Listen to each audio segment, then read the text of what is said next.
Yeah. Phantom power. Cool. I hear me. Just another audio mistake. Just something we're working through. Yeah. You figure it out. I didn't even mean that, actually. That was an unintended pun. Episode 7. Dude, you know what's so annoying? When people say pun not intended and they really intended on the pun. Like, it's, you know, like some people just say that after puns. You know what? I fucking love a good pun. I love a good pun. I can't stand, you know, like stand-up comedians will always say this line. They'll be like, puns are the lowest form of comedy. And usually they are comedians that are just cranking out material that is just boring, like the lowest, like what I would say, the lowest level of comedy. Yeah, but it's ironic. But sometimes puns are the funniest. Oh, dude. Comedy. Yeah. I mean, what's so bad about a pun? It's over before you know it. It's like 2 seconds and it's hilarious. It's a quick hit. Yeah. I mean, it's better than like some 10-minute bullshit thing that isn't any good. Yeah. You know? Telling me about your experience walking down the street when meanwhile you could just take 2 words, make them funny. Yeah, and that's another thing. A lot of comics rip on puns and they rip on one-liners. A lot of one-liners are puns as well, you know.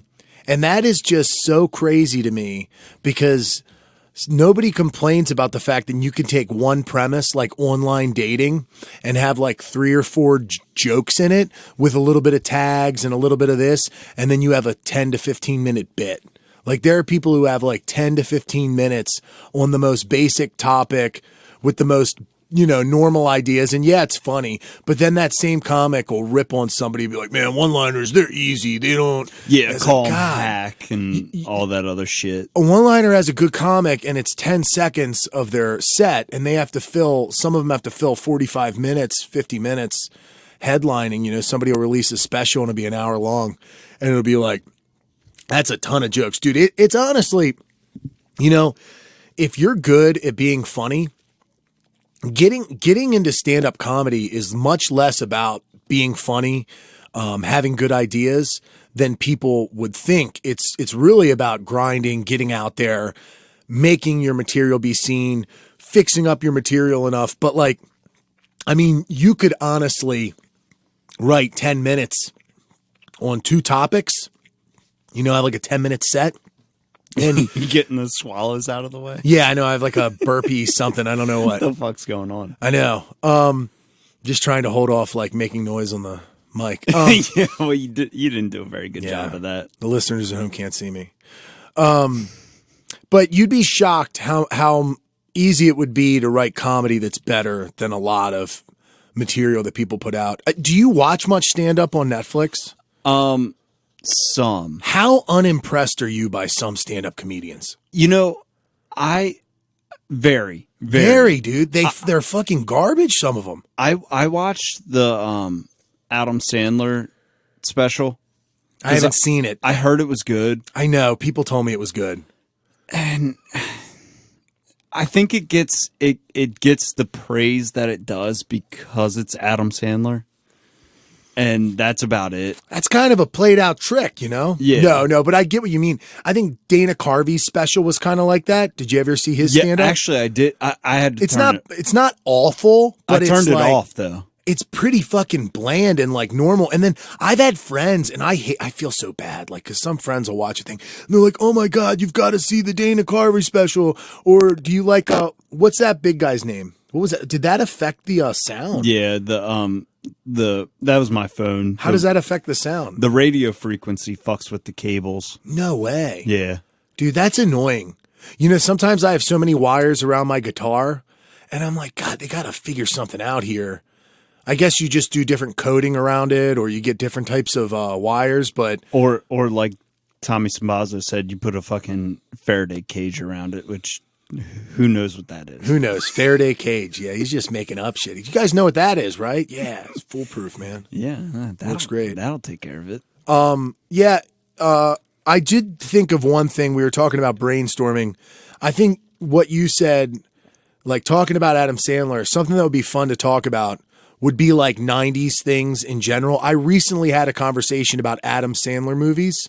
And it was one of those things that I was like, I wonder how lost in the times things like certain 90s comedies especially, but like Adam Sandler's streak of movies, Jim Carrey's streak of movies, like which ones would hold up and which ones wouldn't. Like I came to the conclusion that of his big comedies, Adam Sandler, Big Daddy probably is the one that if anybody watched who didn't grow up watching it and just saw now or as an adult or whatever, they would be like, oh, that was like a charming kind of funny movie. That's probably the most universal. I mean, it's hard to look at, especially Adam Sandler's work, because we grew up with those movies. Yeah. It's hard to be like, oh, that wouldn't hold up now.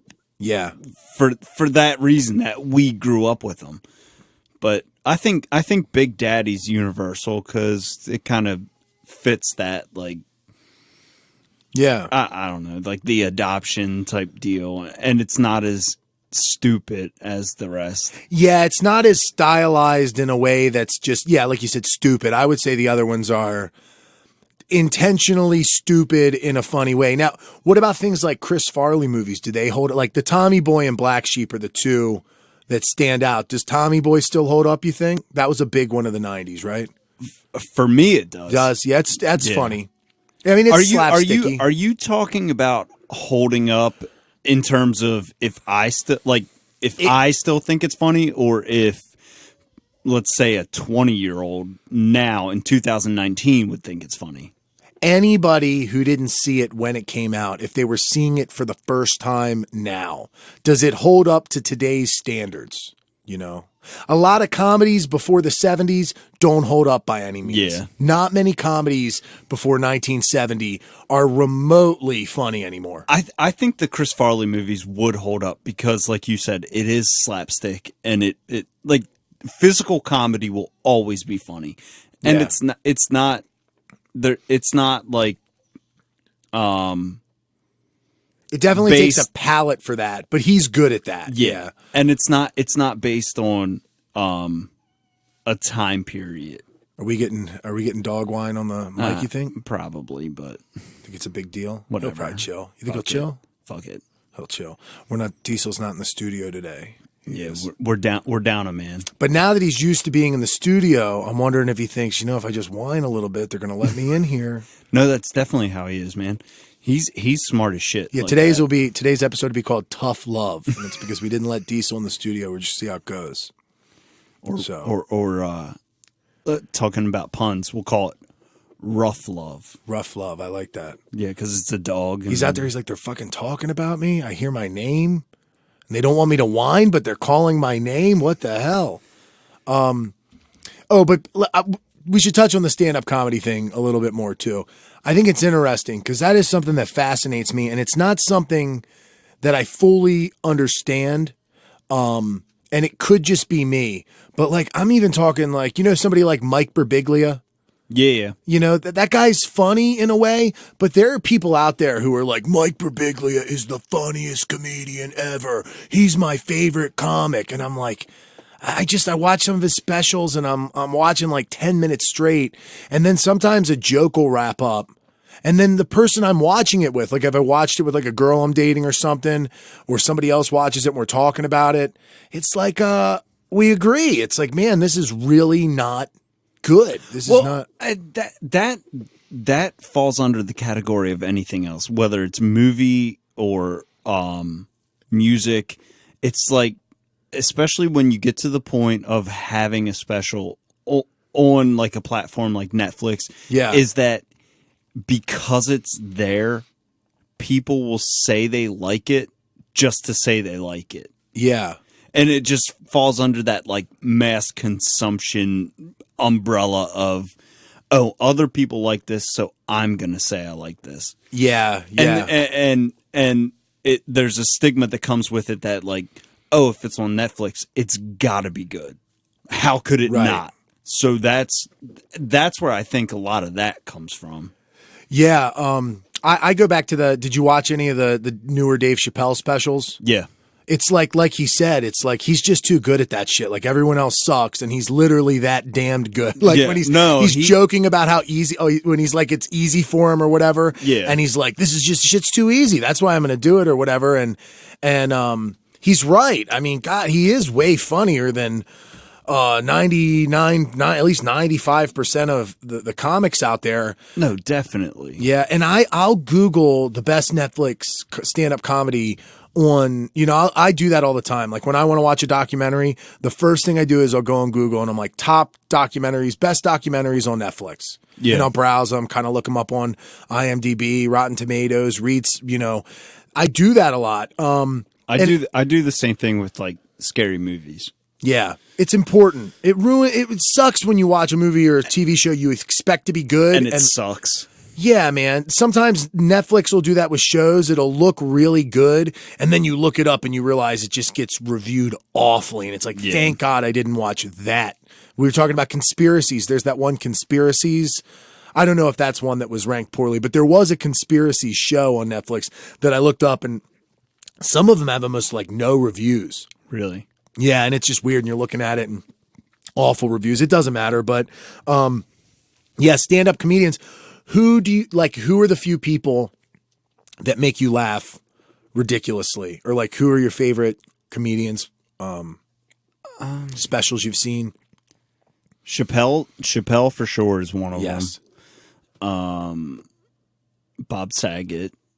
You like Bob Saget? Fuck no. Okay, I was going to say, dude, that's garbage. No. It's so bad. No, it's awful. He's one of those comedians that is trying to shake the 30 years later, he's trying to shake the clean image and is just like telling rape jokes and shit. I think, have we talked about Bob Saget before? Probably. Me and you, not on the show. Oh, we haven't? Maybe we did. I don't think we did. He's one of those guys that's just vulgar to be vulgar, which I can't stand that. It's the worst, dude. It's so bad. We did talk about being vulgar just to be vulgar. Yeah. Like the idea of how we could have a show, an episode where we aren't vulgar at all, depending on the guest, depending on the content.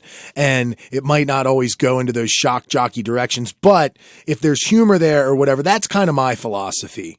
If it feels good, if it feels funny, if it feels right and true, go with it. But if I'm looking for something authentic, I will never gravitate towards topics that are edgy. I will start with something normal, and then if something edgy comes in my mind that I like, I'll do it. But like when I used to try and come up with ideas for like sketch comedy and I was at a loss, I would just think of very normal things like we did the Color Me Funny stuff. I would be the one who would write a sketch about butt dialing, and then your girlfriend has a butt dial, and then she hears a conversation, or that was one of the sketches, or like little parodies and stuff.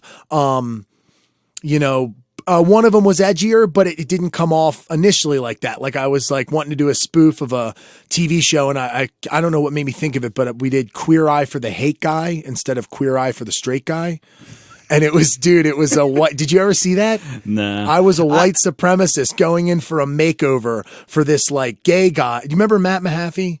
Yeah. From Color Me Funny. Mm-hmm. He was a makeover artist. And what would happen is you'd come in and you were this dressed up like a hate guy. And then he would fix and remove all the hate out of your being, I guess. And it was filmed like a documentary like show. And I came in, and Conrad Uncleholtz was my name, and he talking about puns. It was mainly just like pun jokes and little Matt being flamboyant and making me over. And then at the end, it's like he's all finished. Oh, and he was even making a joke, gave me like a little Hitler mustache for a second, and was like, "Just kidding," And then he turns around, he's all finished, and then I'm Thez. So he like turned me into a black guy with dreads. Dude. Yeah, you walk in as a white supremacist and walk out as a black dude with dreads. Yeah. So that was like the thing, and it's like it became edgy, but it initially started with, okay, let me think of a reality TV show. Let's do a little spoof, and then it just happened to go there. Bob Saget is the guy that's like, all right, I want to have a joke where I talk about raping girls. How about the twins from the show? That's like the premise of his jokes is like having sex with the Olsen twins. It's like, dude, that's fucking played out. Dude, I know, man. And it's so bad. Like, why aren't people more outwardly against that type of bullshit comedy?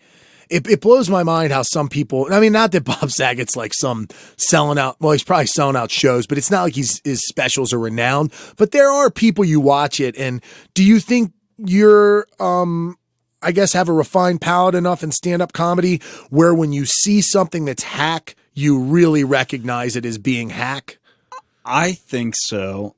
Obviously, not being from the comedy world, but Yeah. watching enough, I feel like I can rat some of that out, most of it, Yes. and or at least just like the shit that I think is funny, as opposed to like what is just like we were saying, just hack. Yeah. I mean, there are the diamonds in the rough of like normal comedy. And then there are the border people. Like, I don't know. Like, who's that really big guy? The big doughy guy? Gabriel. Oh, fluffy Gabriel Iglesias. Yeah, dude. Like in general, like that is not my type of comedy. I don't like that. And I don't like. He has some jokes that are funny, dude. He does have a joke about being pulled over drunk, and he hops in the passenger seat, and the cop comes over and he rolls down the window. He's like, "What? I don't know where he went." Like that made me laugh. So like but I mean, you know, it's not like it's anything great. Like when I watch the whole special, I'm like, God, I can't believe people love this. It disconnects me from people, man. But also to speak on his comedy it's like a wholesome comedy, so it reaches a wider audience. Like he's not talking about vulgar stuff. And, I know, yeah. And like moms and dads can sit down and watch his comedy with their children, and the kids can laugh at it. Yes. You know, I even have trouble with certain comics that are comics. Like usually if a comedian says, you know, Doug Stanhope is a brilliant comedian, he's one of the funniest guys ever. Doug Stanhope annoys the shit out of me. I don't understand why I hate it so much. I don't literally hate him. I don't literally hate the comedy. But man, it is tough for me. It is boring. There was another guy that was Paul F. Tompkins. Do you know him? Yeah. Oh my God, I can't do it. His gimmick was like wearing suits for everything. Right? Yes. Another guy, Dave Attell. Sometimes I think he's funny, but when I watch a whole special, I'm like, God, that is like comedy at the best level. Like there are people out there who think Dave Attell's the best stand-up comedian. Yeah, that's a controversial stance to take, because he is like held in high regards. High regard. So everybody. high regard. I know Dave Attell is one of the most respected comedians, but it's just I don't know, man. It's not my thing. Like when I watch, I know I've talked about Bill Burr before, and I'll say this. I did used to watch Insomniac. Yeah, that was good. I don't know what I would think of it now. Yeah. And to be honest, maybe I would like some Dave Attell now. I'm sure he has bits that are really hilarious. I have trouble. Like Jim Norton doesn't make me laugh much. But you know, I do love the quirkier people. I do love like the Dimitri Martins, the Zach Galifianakis. I can always go back to like the Hedberg, Stephen Wright guys, like the one-liners. But and obviously like a Richard Pryor, George Carlin is always going to be funny to me. But dude, you know what? I don't think Carlin's that funny. Oh, it's not my favorite. But it's better than a lot of people. And given the time, but maybe you're right. Maybe I mean, you know, the more that I watch and the more that I see of it, it's just him going on political rants about shit, and then and I just see it as like people laugh at it because they think they're supposed to laugh at it because everybody else is laughing at it. What it is, I think he's smart. He's a good talker. No, he was smart as shit. He puts a lot of work into his bits. So he has some bits that are like so impressive. Like there was a comedian in our scene, Drew Landry, who like did work. He actually toured with Carlos Mencia and then moved out to California, and like that's where he does comedy now. But he was like a young kid when he got into it, and he had one of those bits where it was just like you're listing a bunch of things at a rapid rate, and it sounds so impressive that when he gets done, it gets an applause break. And that's what I think of because that's what Carlin did. Is just lots of stuff like that. Just go on like 3 minutes of a well-rehearsed line, and with no breaks, no fumbles or anything, and just commentates on like a political situation. And do you know who Eddie Izzard is? Yes. Eddie Izzard is I mean, it might not be my favorite style of comic. He's a pretty brilliant comedian. And I listened to him as a guest on a show recently and have seen like some stuff on him, like videos online of interviews. He is one of the coolest people in comedy. And he's an odd one because he's been like He's been trans around. since the mid 80s. You know, he's like kind of trans, I think he is. Is he? Yeah, some of his specials he's dressed in full drag kind of. Really? Yeah, at least makeup and stuff. He just kind of does whatever. It's an interesting take. He also, I was listening, did something where it was like an insane amount of marathons he ran in like 75 days or something. He just decided he was going to start running marathons. And then part of it, like he only trained for like 6 weeks or something. And then he just started running marathons. And there was a stretch where he ran them, I want to say like 20 something days straight, but it was over like 3 months. He ran like 2/3 of the days he did a full marathon. Jesus. And then one day he did 2 in a row. That's a hell of a conviction. Yeah, and it was interesting to hear somebody who is non-athletic, non-this, go through it and then just constantly harp on the fact of how mental it is. It's like you don't understand how mental it is. And that's hard for me to comprehend because when I go running, it feels physical. My shins hurt. My back aches. Everyone's like, God, it's way more mental than you think. Really? Like the blisters on your feet? It's hot. I'm sweating. I'm tired. This sucks. Anything that doesn't kill you that you quit is technically mental if that's the attitude you have, you Yeah. know?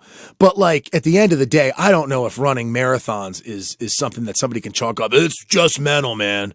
It's just, but he had a very interesting take. because a marathon is mental, but it's physical. You're running like, what's a marathon? Like 24 miles or something? Like that. I don't know exactly, but it's exactly around there. I was trying to do the math in my head and that You could be, Yeah. you could be like 300 pounds and guess what? Physically, you're not going to be able to that's fucking the do that. point I was going to go to is coming from somebody who is, 240 and has been heavier. Yeah, but And, you're in shape 240. When you're running, it let's- only matters so much. Let's throw this back to high school where you're not in shape. Oh, dude, running a marathon now would still be very ridiculous for me. Well, Half maybe. let's go back. Like I said, let's go back to high school when you weren't in Right. shape. 5 miles.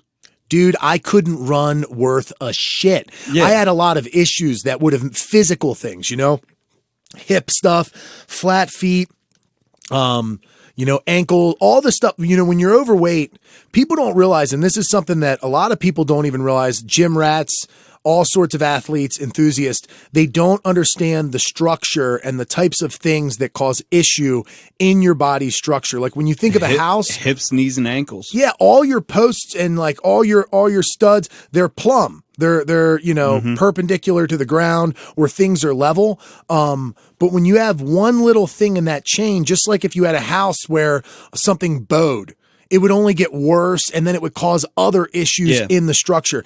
That is the physical body, and overweight people experience it big time.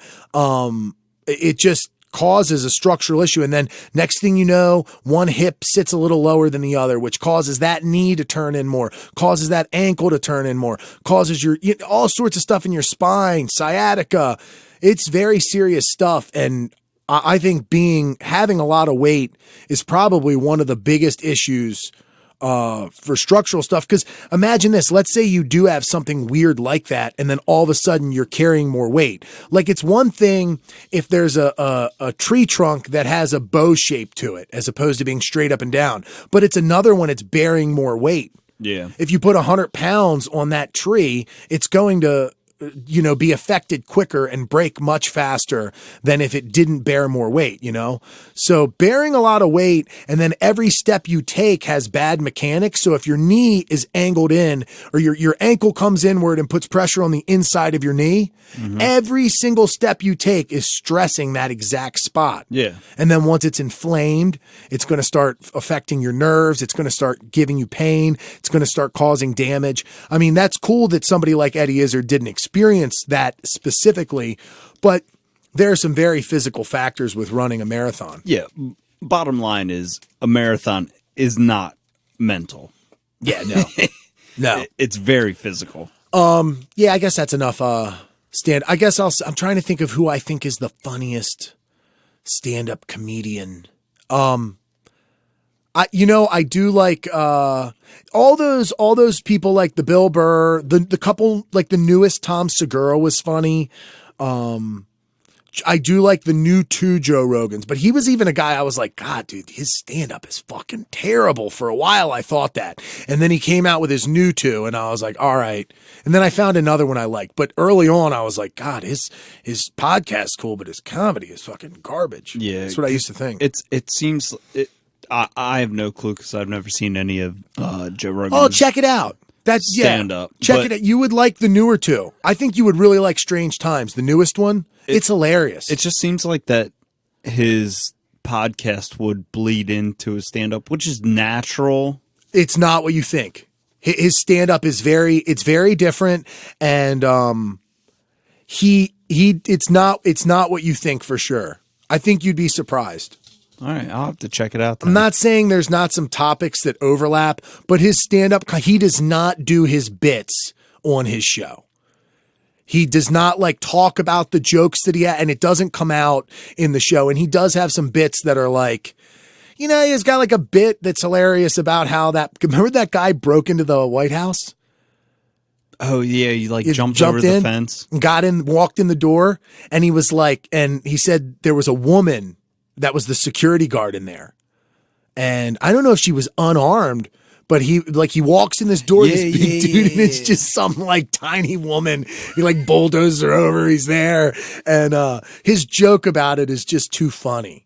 Like the thoughts of like going to do something like that. You expect to get shot up on your way in. You do this. The door is fucking unlocked. Like not only does he make it to the door before just getting seized or shot to death, he opens the door, he walks in, and the only person trying to stop him is some woman's security guard. And he just bulldozes her. I mean, she didn't use it if she had it, but his jokes are, he's got a lot of funny stuff.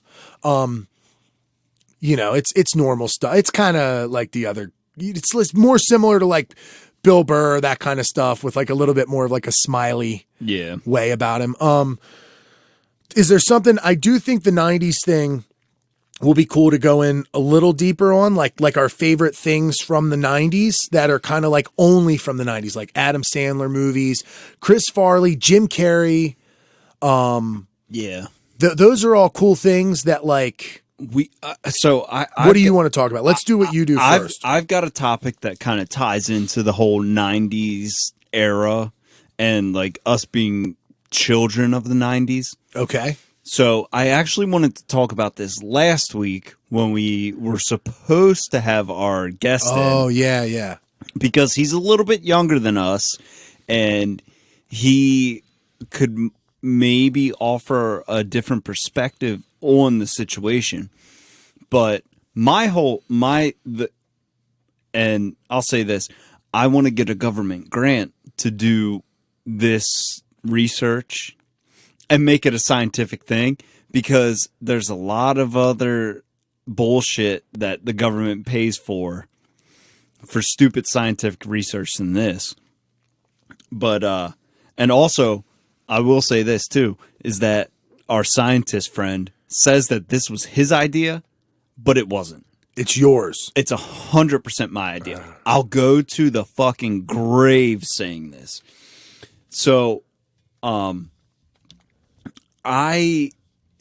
dawned on me like probably 8 years ago that us being 30 years old and kind of growing up with the advent of high-speed internet and kind of reaching not our sexual maturity, but coming into ourselves and figuring out figuring our bodies out. Yeah.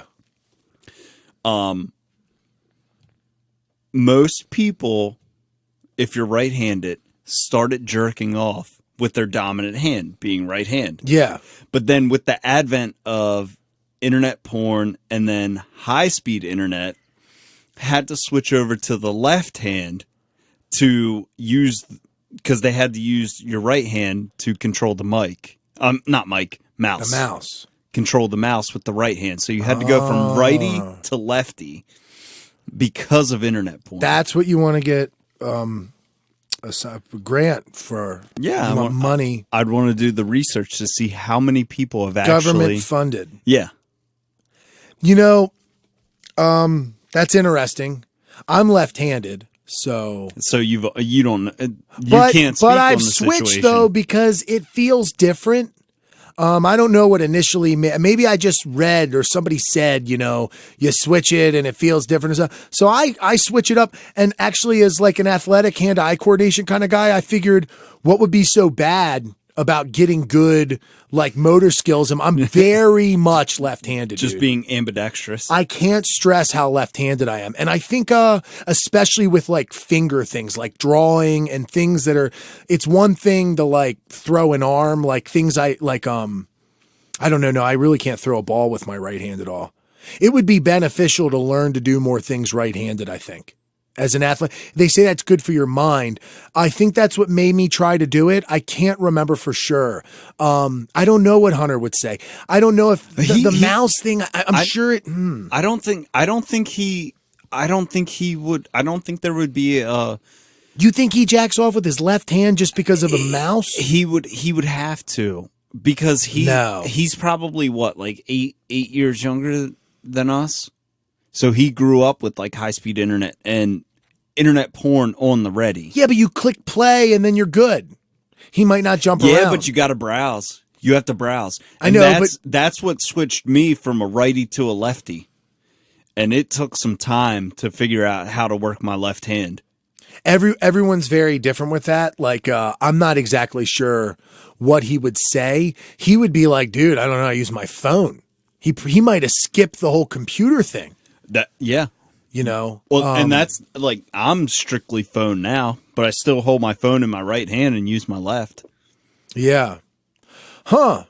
I always thought that was interesting. Outside of like the vulgarity of it, I would like to see the number of people that, especially around like, it's a very specific thing you're trying to get government granted on. Yeah, well, I mean, government grant is just to be funny, but okay.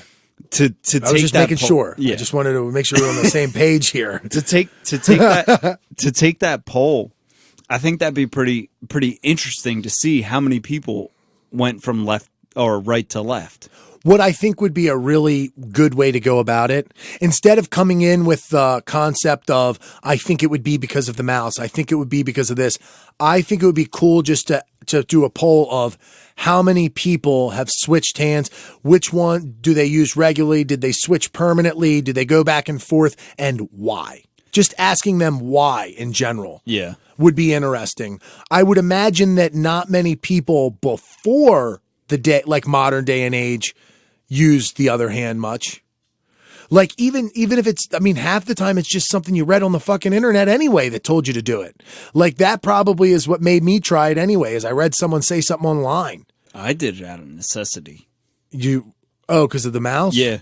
You remember that is why? Yeah. Because I had a lot of people break their hand or get a cast. No, I had to browse videos and click and navigate with my right hand on the mouse, and I couldn't use the mouse with my left hand, so natural progression was crank with the left, search with the right. Yeah, maybe I had like a cut on a finger or something. You know, if you like cut your hand or something, you don't want to. Yeah, that would never stop me. Yeah.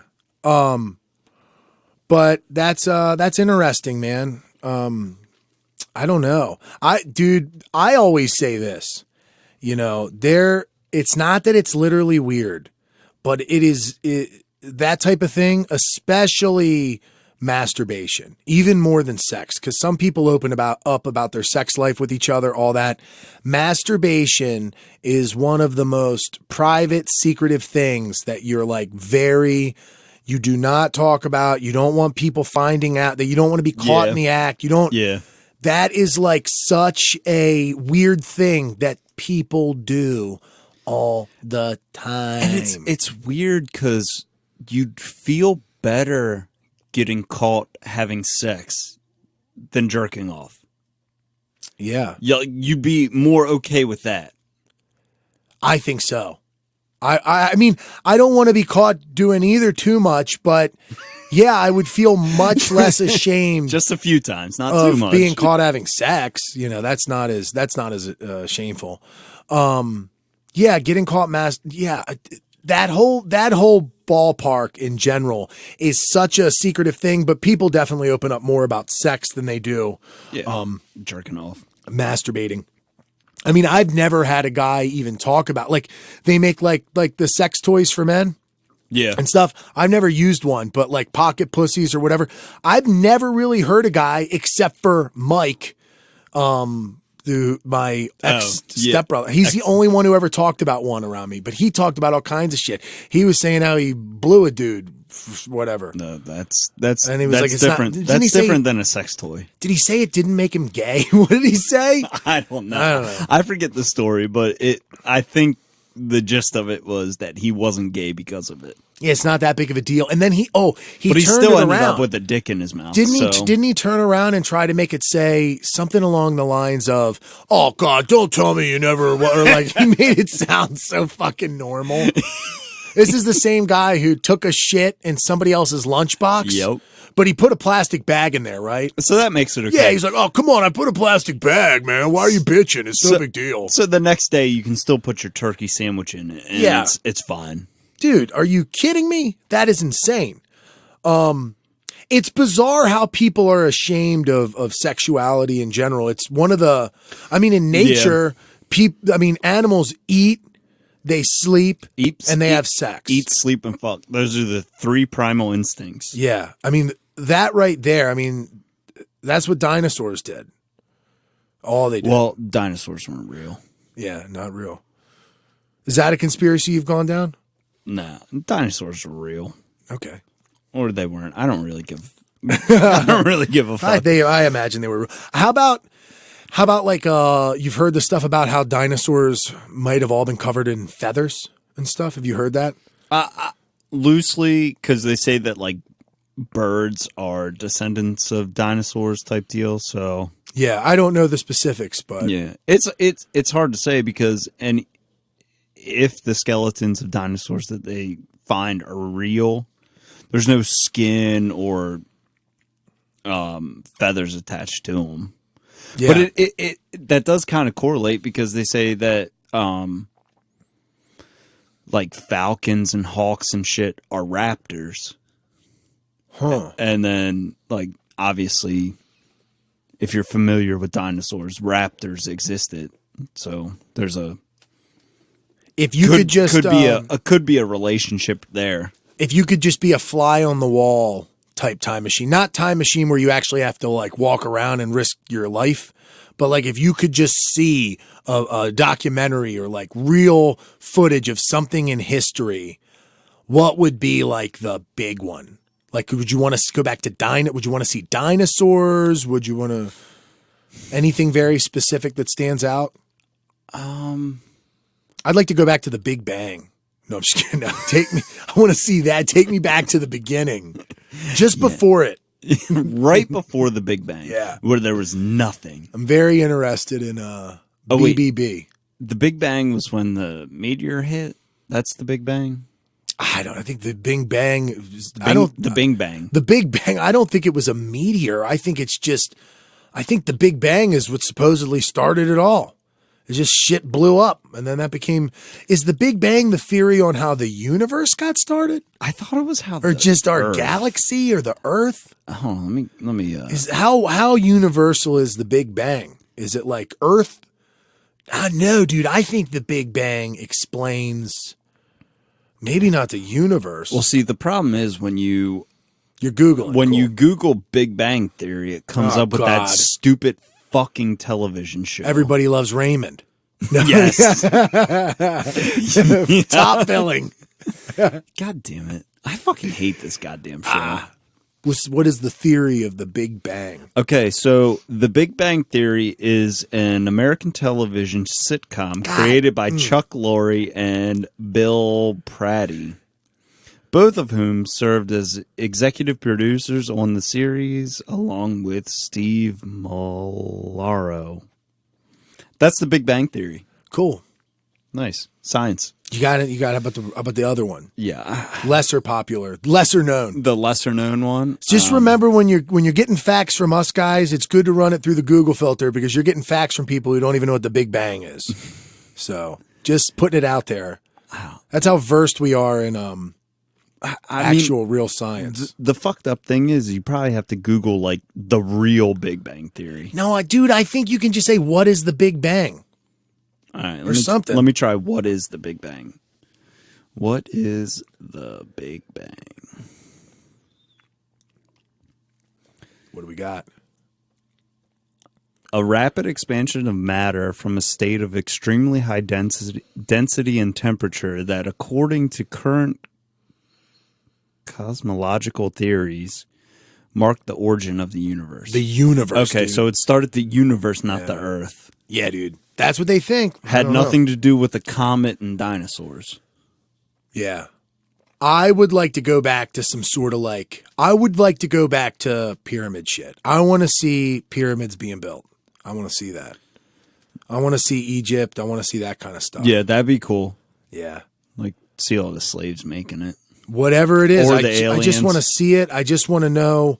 I want to see that type of because Get some like clarification on what actually happened. the modern science points that it predates original Egyptology, that there's water erosion on the Sphinx that actually predates what we thought the civilization, it actually is theorized that there was a very intelligent civilization that got flooded out that potentially had technology that we don't have in ways. They had developed certain things or knew understood either math or some sort of thing that they acted and understood things in a sophisticated level that has been lost, like lost technology, lost knowledge. And there's a lot of it apparently theorized to be of some sort of flood, and it actually set to, I don't know the whole numbers, whether it's like 10,000 years or something like that. It pushes it something back even more BC as to when they think these people did all of that. So that would fascinate me to just be like, I want to see that. I want to go back. That's like the one. No, that's good. That's a good good time period to go back to. Probably the biggest one. What is the biggest wonder in the world human related? Where did humans come? Like, why did we rapidly develop, and what's the missing link if we came from apes? So but that's not as interesting because you're just probably looking at something somewhere in between what we are and what we've seen. I think the structure of the pyramids and the impressive nature in which it was built, all that, I think that is where it's at. I think that's what you'd want to look at. Yeah, yours is a little bit more insightful than mine. Well, no, I just I'd like to go back to some hilarious moments with my friends that I wasn't a part of. There's a couple things. You weren't invited? No, I just wasn't there. That's it.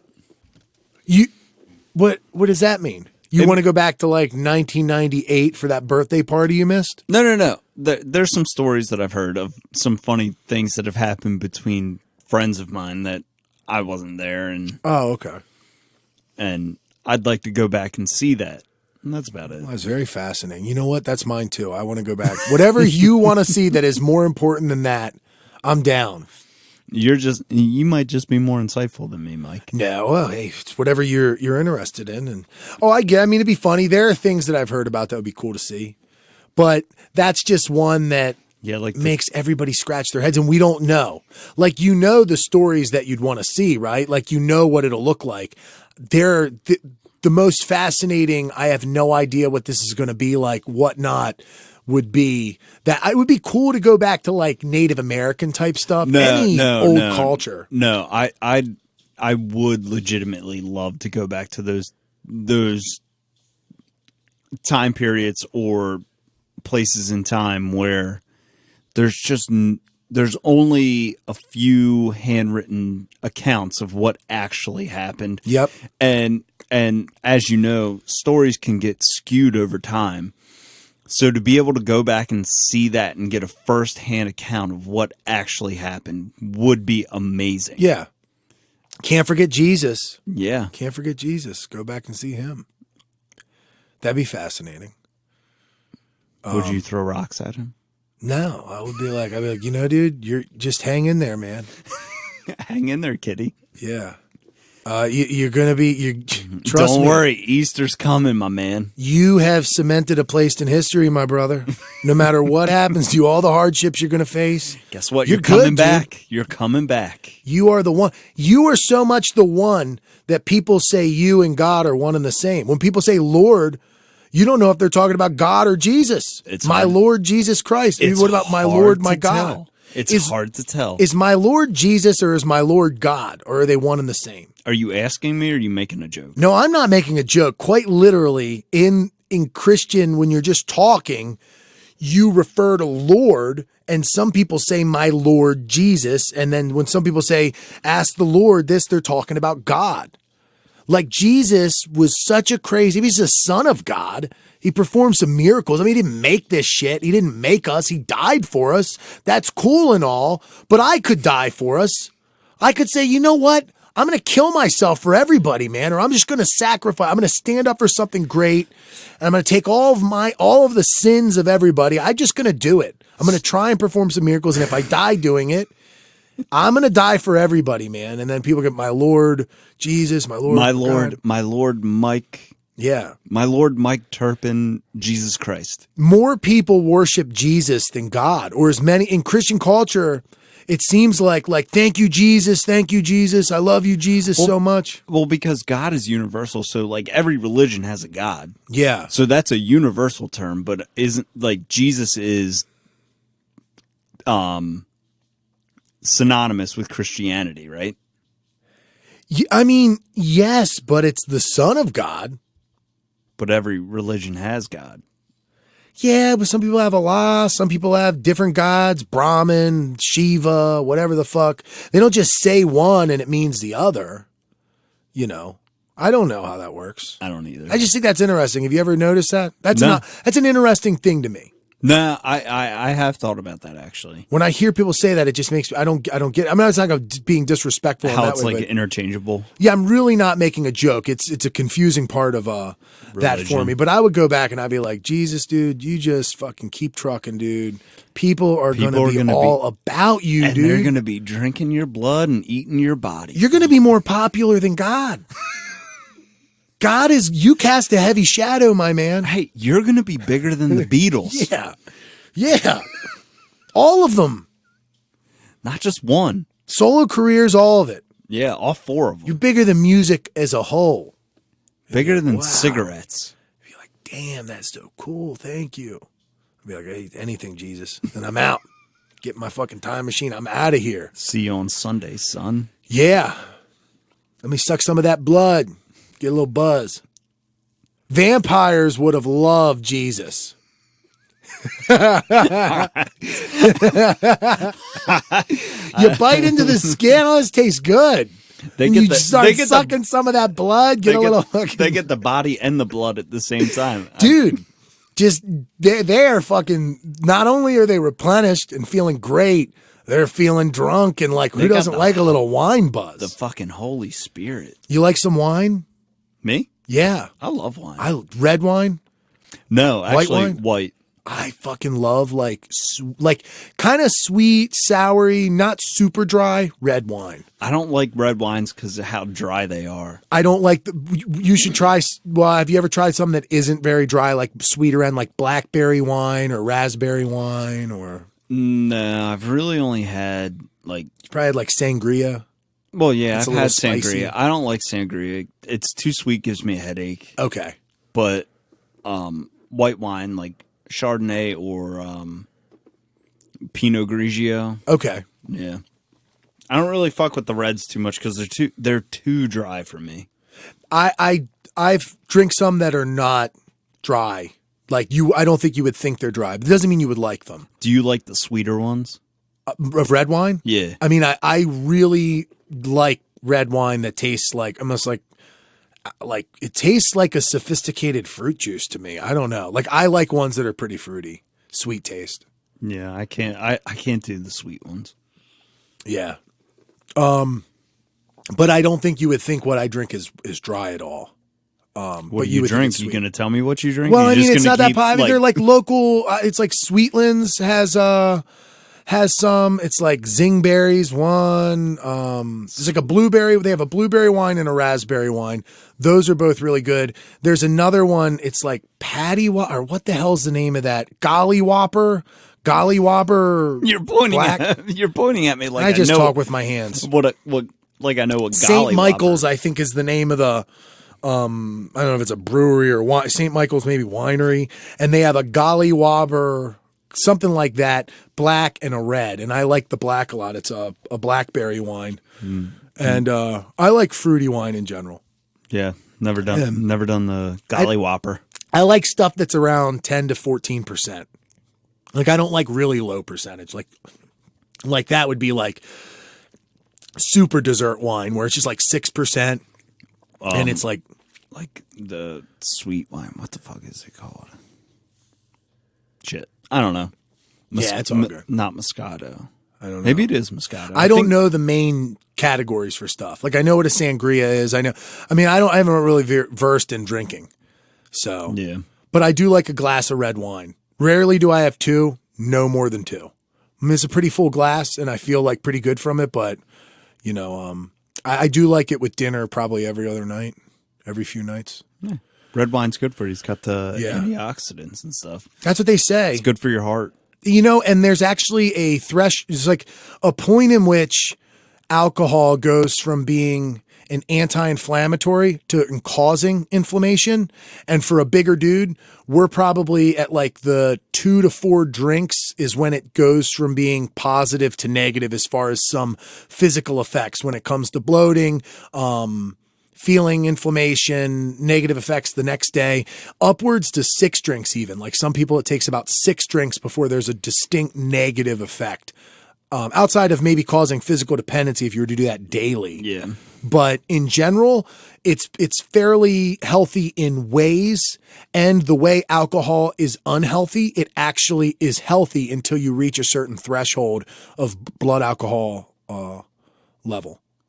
I'm probably on that 6 drink range. Yeah, see, I've never even done that. Maybe that's the most I've ever done in a night, spread out through couple hours. If you were to drink 6 glasses of wine, you'd be hammered. Oh yeah, dude. I know. If I drink 2, if I get a double, like I'll just get a shot and I'll just gulp down a double and of tequila or whiskey.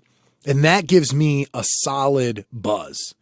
I usually do that before a meal and like on an empty stomach or something. And I will feel it for a good hour and a half to 2 hours. And I will feel pretty good, but like coherent, but I wouldn't want to drive right after that. And that's just 2 shots. Nah, you especially probably shouldn't. But I'm a big guy. Yeah, but I know I don't drink a lot, but I mean, I do drink.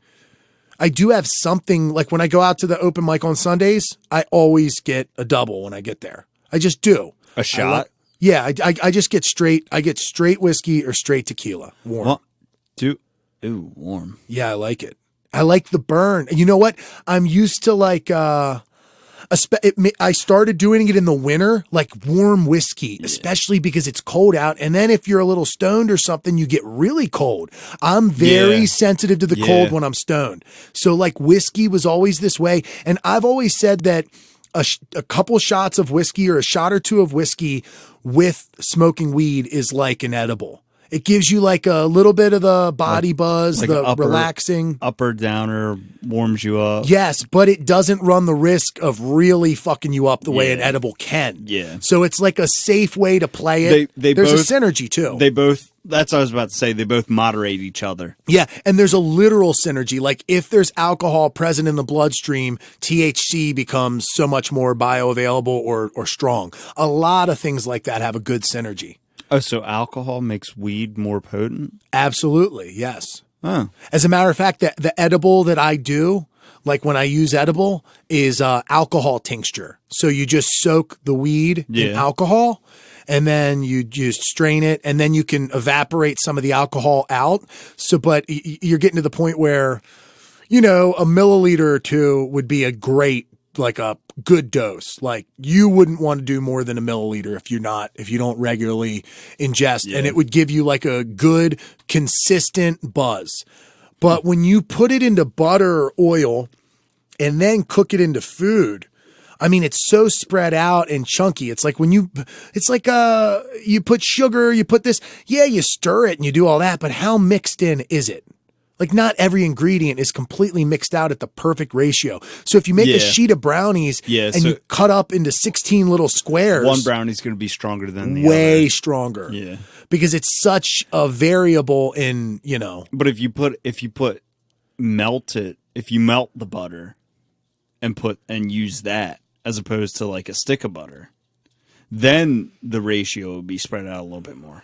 Anytime you're mixing it with other ingredients and there's no, like you're not blending it, like I think it would take a legit, like a fucking KitchenMaid mixer to really mix it in. To make it more If you're mixing evenly. it by hand, I don't think there's a way. Now, what the other thing I've done is I've taken oil and I've made my oil, but I've made it dense enough. Like you can keep putting more into the same oil after you strain it, or you can use like keef or something. So it's like more concentrated. I have it down where you could make a pill, like one pill. You just take the oil and you drop it into a pill like coconut oil where it's pretty easy to keep liquid. Yeah. So you just warm it up, drop it into a pill capsule, and that one pill would be enough for somebody.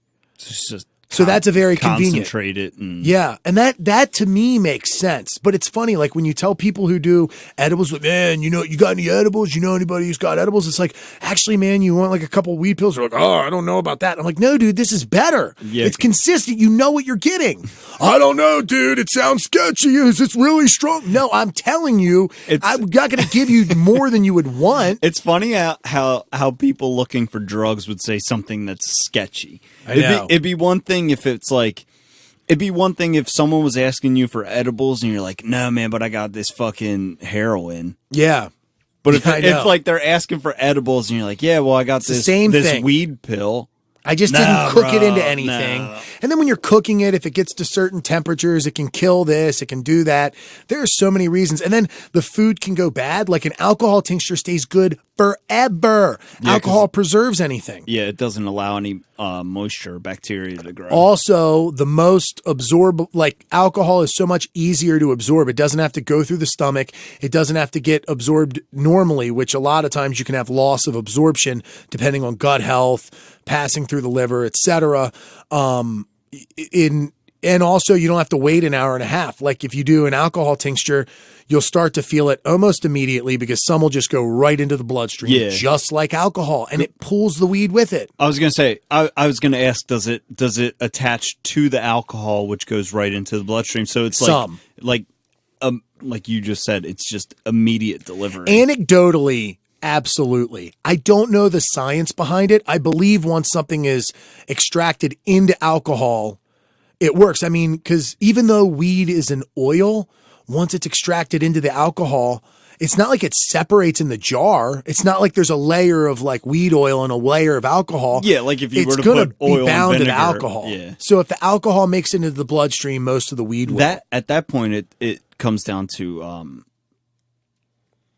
chemistry. Yeah, and what's how those molecules bind to each other and So like whereas a normal edible might take an hour to an hour and a half to kick in, this you will feel the peak of there, and it's a smooth come up, smooth feeling, smooth come down. It's a shorter duration too. Yeah, because only time I've only eaten edibles like once or twice, and it's like 45 minutes in, nothing, hour in, nothing, hour and 5 in, you're just stoned off your fucking nuts. Yeah. And there's no build up to it. It's just like a fucking Mack truck punching you in the face. Yeah. I see, and that's the thing about these drops is you could literally just count drops. You could say every 30 minutes I'm going to do 5 drops until I feel where I want to be, and it'd be very hard to overdo it. Really? Very hard to overdo it. Yeah, man, because I know people who have like rheumatoid arthritis and just things like that. People who use it to help sleep and they don't want to get stoned. Yeah. Because that's the beautiful thing about an edible is there's a bunch of physical benefits and mental benefits that happen before you actually feel stoned. Whereas if someone was to hit some weed and they're not used to it, they're going to get stoned before they feel the physical effects. And that's the whole point of like the CBD oils and shit.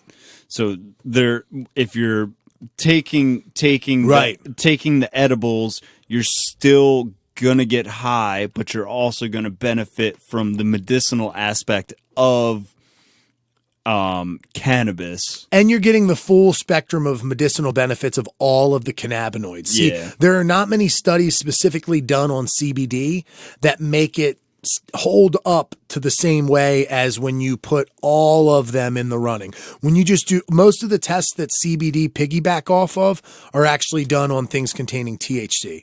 So I think your best bet is to get a full spectrum, maybe with a slightly lower THC content, slightly higher CBD content. Like a lot of they have like mints that are like 5 milligrams each or something like that. It's a very low amount of THC, good amount of CBD, and it's going to give you a little bit more medicinal benefit and balance. But you're still going to get a little high off. Yeah, and actually, anytime you add CBD to THC, so if you were to take a CBD gummy and do the edible, it would make you less high. Really? So the ratio, yeah, man. So like a sativa strain contains less THC, but it contains almost no CBD. An indica strain contains more THC, also contains more CBD, but you might not notice that it feels specifically stronger because the CBD actually negates some of the THC psychoactive or the balance. Like if you're too stoned, eating a CBD gummy will bring you down and balance you out some. Just mellow you out. Absolutely. I mean, I don't speak from a ton of experience there, but I mean, I've read it enough and I've experienced it a little bit. You know, it's interesting. Anyway, from that, I don't even know. How do we pivot from there? God, I know. How did we do that? That should be our new show. We went from jerking off to Jesus to CBD and THC. From jerking off to Jesus. How about jerking off for Jesus? Jerking off for Jesus. That should be. We should make a fundraiser for that. Jerking off for Jesus. Yes, it raises money equally for Christian foundations and the research that you need for this very important project. It's twofold. Yes, perfect. Yeah. Is there another topic that you wanted to get to? Because now would be probably a decent time we could cycle back to 90s stuff. If you want. We can go back to 90s. Yeah, there's nothing really important, just some observational shit, but nothing important. We can go back to 90s. Yeah. You know, speaking of since we went a little sexual and we went a little all that, do you remember the first time you saw porn? Yes. I was pretty young because I had an older brother. So did I. Yeah, I was very young. But my situation was a little bit different. I had an older brother, but he didn't have anything to do with it. Okay. Mine was, we had friends of the family who he like owned a gas station or something along those lines, and then the gas station closed. So there was just a stockpile of porn mags. Yeah. Like Playboy, Penthouse, and they didn't have room to store it. So they stored all their shit from the gas station at our house. Yeah. So at a very young age, I just had mounds of Penthouses and Playboys to look at. Mm-hmm. Yeah. And that was my first introduction to porn. Yeah, I was pretty young, and my dad had a box of like Hustler magazines in his closet, and I saw those young. But dude, this is a funny first time watching porn experience. So there was like a locker in our garage, and I believe we were being babysat, and there was a movie. There was legitimately a movie that came out called Wild America when we were growing up, and it had the guy from maybe the kid from Home Improvement in it. Jonathan Taylor Thomas. Do you know this movie? Yeah, I remember it. I don't know what year it came out, but not long after that movie came out, there was a VHS tape in this locker that maybe I saw and I told my brother about. And Fuck yeah, I remember this movie. I just looked it up. you just looked it up recently? No, you just looked it up I'm now. looking it up right now. I was looking that up the other day. Oh, fucking Devon Sawa was in it. What year did it come out? 94? 97. 97. Okay, so I was probably 9 or 10 years old. This movie had just come out, okay?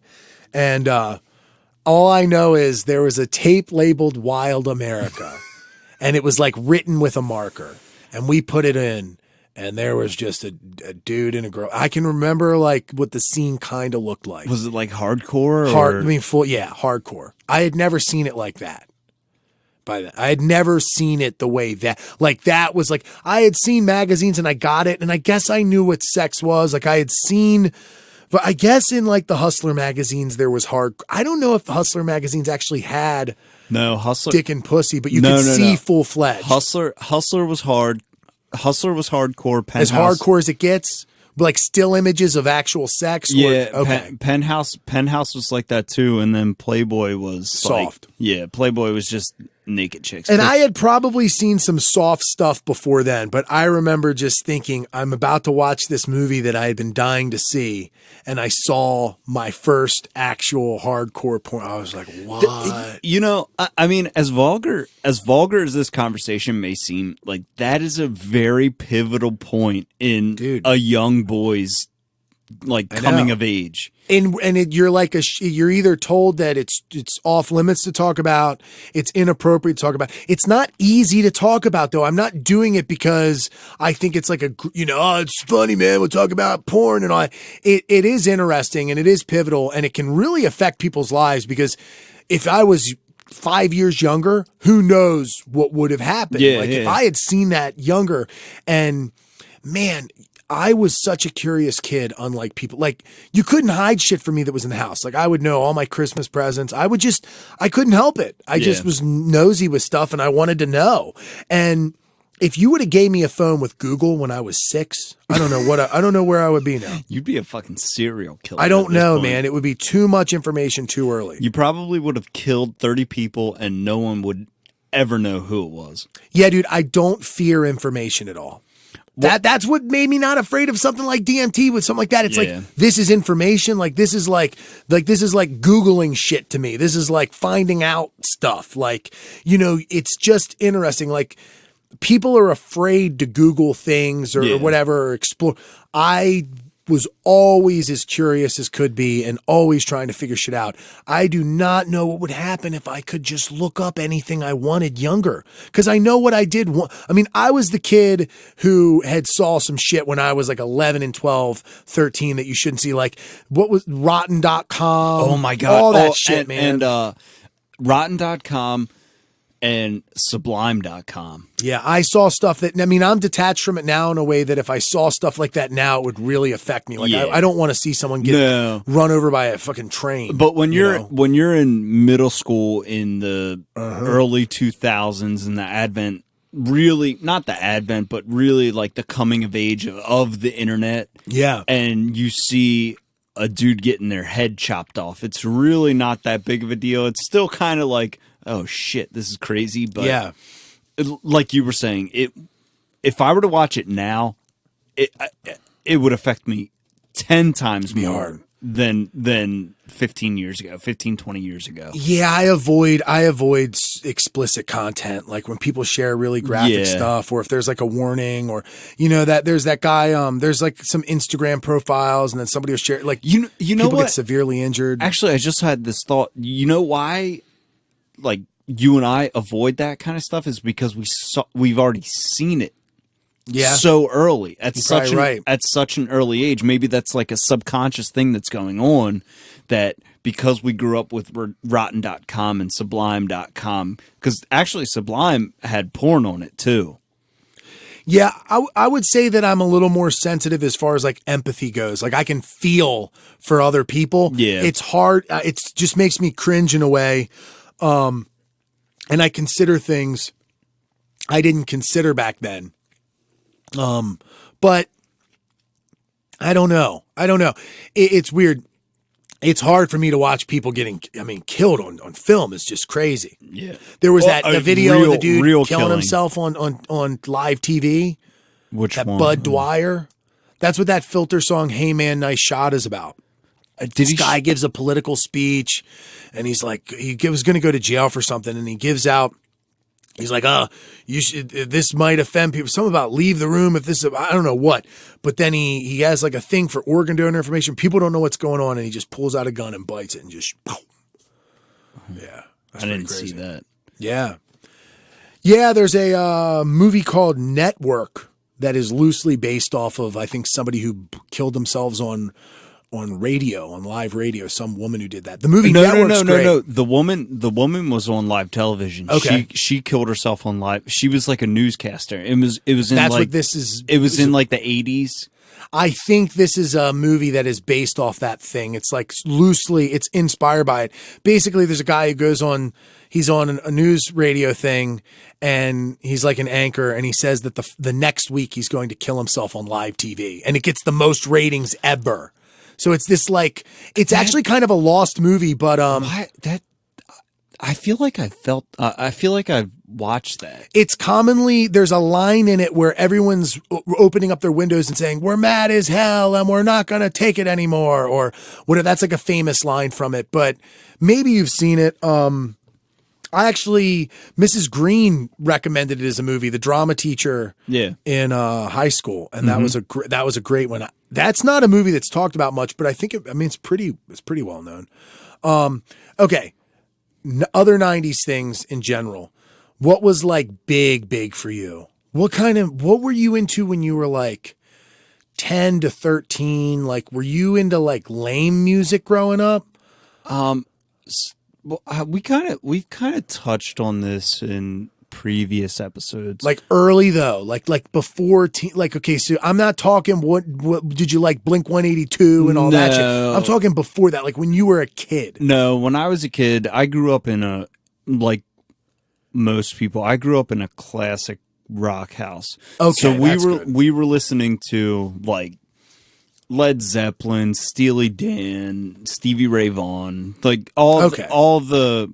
You never got into boy bands. Have we talked about boy bands on this show? No, we haven't. Because see, that's a thing from our generation that like a lot of kids in our elementary school liked fucking Backstreet Boys and it's like Hanson. It goes between gender too. It doesn't matter if you were a boy or a girl. Dude, guys liked Beanie Babies.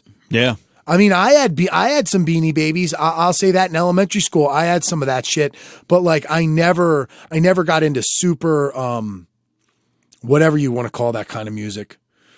Boy bands. Yeah, on top, but just super pop, soft, weird, not cool stuff you'd be ashamed of. Maybe. I personally wasn't into any of that. Beanie Babies, or I was more about my G.I. Joes. Jim Carrey movies. Did you like them? Yeah, The fucking Mask. The Mask is the one you like? I need to rewatch that. Dude, that was my favorite Jim Carrey. Really? Yeah. Really? Sorry. That's Ace Ventura. Yeah. The Mask and Ace Ventura, I wasn't as much into younger. But I mean, I liked them enough. But I really loved, I don't like the over-the-top stuff as much. I don't like the slapstick stuff as much. I really like the dialogue. I mean, Dumb and Dumber can be a little slapstick, but that's like written jokes. No, but that's like, a great fucking movie. Liar, Liar, Cable Guy, all those are funny. I didn't come to appreciate Cable Guy until about like 8 years ago. That one holds up better than a lot of the other ones, I think. Yeah. Yeah, what's another really big Jim Carrey one? I love The Truman Show, dude. I love The Truman Show. Truman Show is great. Yeah, that's so good. What happens with people like that? Jim Carrey's crazy. He went off the reservation. He's either the smartest fucking guy, or he's just fucking batshit crazy. You know, I can respect where Jim Carrey's coming from, but then again, I also don't, because he's like, yeah, I spend a lot of time by myself, and you realize what's really needed and what's important to you. But it's like, dude, you're also worth millions. And it's very easy to make those statements when you have very little to worry about monetarily. Yeah. Like, it's very easy to say that every person needs to go and spend like 3 weeks in the woods when your rent is paid from here until the end of time. Yeah. It's very easy to make those claims. And it's very easy to be that eccentric and outspoken and anti-establishment as he is when you have the wealth. And then he makes statements like, I feel like everybody should be rich because then they'll realize that the house, the cars, the money, it's not what makes you happy. It's like, it's easy to make those fucking statements when you have that at your disposal. Yeah. And that's why, like, he's probably coming from a very genuine place with what he's saying, but I just see it as bullshit because of where he's coming from. It's just one step along the way. He would have said the same shit about once, oh man, it's so nice to be on top of the world and this and that. And then it moves on and then you need the next mountain to climb. It's not like it's the finish line becoming famous and having money. What's the next thing you're going to take on and progress? You know, that's so common. It's easy for him to say, but what drove him to get there in the first place? What was on his mind? And you lose what drives you to be financially stable and on top of the world once you get there. So he probably loses touch with that desire and urge to do what he did. And now he has new desires and urges. Yeah. Yeah. And so it's not to say that he's not coming from a genuine place with what he's saying. It's just not relatable to me. It's not, and I feel like it's not relatable to a lot of people, but people look at it like, okay, yeah, fine. I'm going to quit my job. I'm going to grow out a beard and live in the woods because Jim Carrey said it's what to do. And, you know, as an artist or something, I would think he would want to express via modes that he's already expressed a more intellectual or a newly founded sophistication, whereas he just kind of seems like even some of the movies he did after, he was in that Eternal Sunshine of the Spotless Mind. That was pretty good. And he's made a couple serious things, but if he's like this brilliant, why doesn't he just write a movie or do something that is different than anything he ever did? I don't see people breaking their mold enough with stuff like that. Yeah. I think about like Dave Grohl's a good example.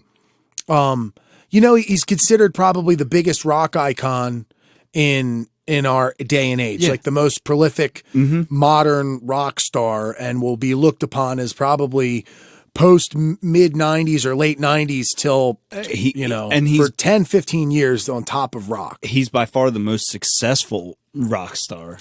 But it's pretty much it's standard run of the mill. It's safe. Foo Fighters is safe rock and roll, and that's what the appeal is that it's safe and everybody can listen to it, and it's not controversial. It doesn't do anything different. They may do some different very stuff. Very formulaic. Yes, but he's this eclectic guy, just like Jim Carrey. But see, he has this personality. It's like, why is this not expressed more in your art form? Yeah, I don't get that. Well, and that's the thing. I love Dave Grohl, but I'm not necessarily a fan of the Foo Fighters. It's interesting. Me too. And Jim Carrey appeals to me in certain ways too, but I'm like, why does this not run through in your artistic expression? Yeah.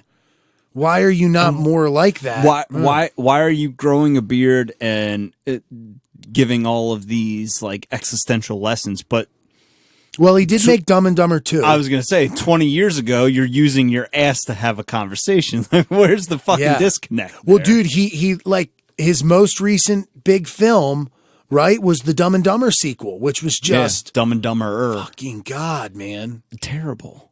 Yeah. Oh, no, wait. There was Dumb and Dumber, Dumb and Dumber, and then Dumb and Dumber 2, which came out like 5-6 years ago. That movie fucking sucked. Awful, dude. Awful. Terrible. So, like, you don't care about money. You are a newly found sophistication, and this is the movie that you spend. Yeah. Why? Well, because and that's recent as shit, too. Recent. I mean, see, that makes me wonder about somebody like him. That's where I'm coming from, is that I don't think it's not that it's not genuine, but I think it's. Well, no, I don't think it's genuine. I think it's bullshit. I don't even know why I'm trying to sugarcoat it, because it's not like Jim Carrey's going to hear this. I might as well just say what the fuck I think. Yep. I don't think it's genuine because it's not coming from a genuine place. It's easy to say that money doesn't make you happy when you have money. But then when you're a person that doesn't have money, guess what? Money pays the fucking rent. Well, why did you make this movie? Was it because you thought it was good? No, because the You fucking either paycheck. wanted money or you have poor taste and you're not. Something. Yeah. I don't know. It's movies like that throw your like artistic integrity out the fucking window. The last thing I'll say, and then we can wrap it up if you have something similar. I'll say a movie from that general time that people forget about that is one of the funniest movies to me ever. And I love it. The movie Life. Oh, Life is Dude, great. How fucking funny is the movie Life? Life is amazing. Oh, so good. Martin Lawrence and Eddie Murphy and Bernie Mac's in there. Yeah. As Jingling. Jing-a-lang. Jingling, jingling. Dude, that movie is I'm the pappy. Dude. that movie is fucking incredible. Well, what did you want to say about Life? Oh, I was just say, Just that you do like you remember it? the end credits where they're doing like the outtakes? No. So like, there's the thing where the guy has his daddy's watch or something, so he like kills him, or I don't know what happens, but I think he shoots him. I can't remember what he does in the movie, but in the outtakes, he goes, look at, that's not my daddy's watch, after he kills the man over the watch. And it's, dude, that's like one of the funniest things to me. Eddie Murphy is on point in that movie. Yeah, the whole fucking movie's great. Oh, all right. What are you going to say? I'll say this. We were talking about Jim Carrey and Dumb and Dumber 2, and now how Jim Carrey is on this whole like existential fucking kick, and he's better than you because he's out in the woods and doing all this other shit. Dumb and Dumber 2 came out in 2014. Bingo. Fucking, what, 5 years ago? We see through you, Jim Carrey. Yeah, we're on to you, bitch. We know who you really are. We're coming for you. You're hiding your deepest insecurities by pretending to be the person that you're not. And Dumb and Dumber 2 is Exhibit A. That's what you're covering Case up. closed. We're coming for you. Figuring it out Yes. podcast.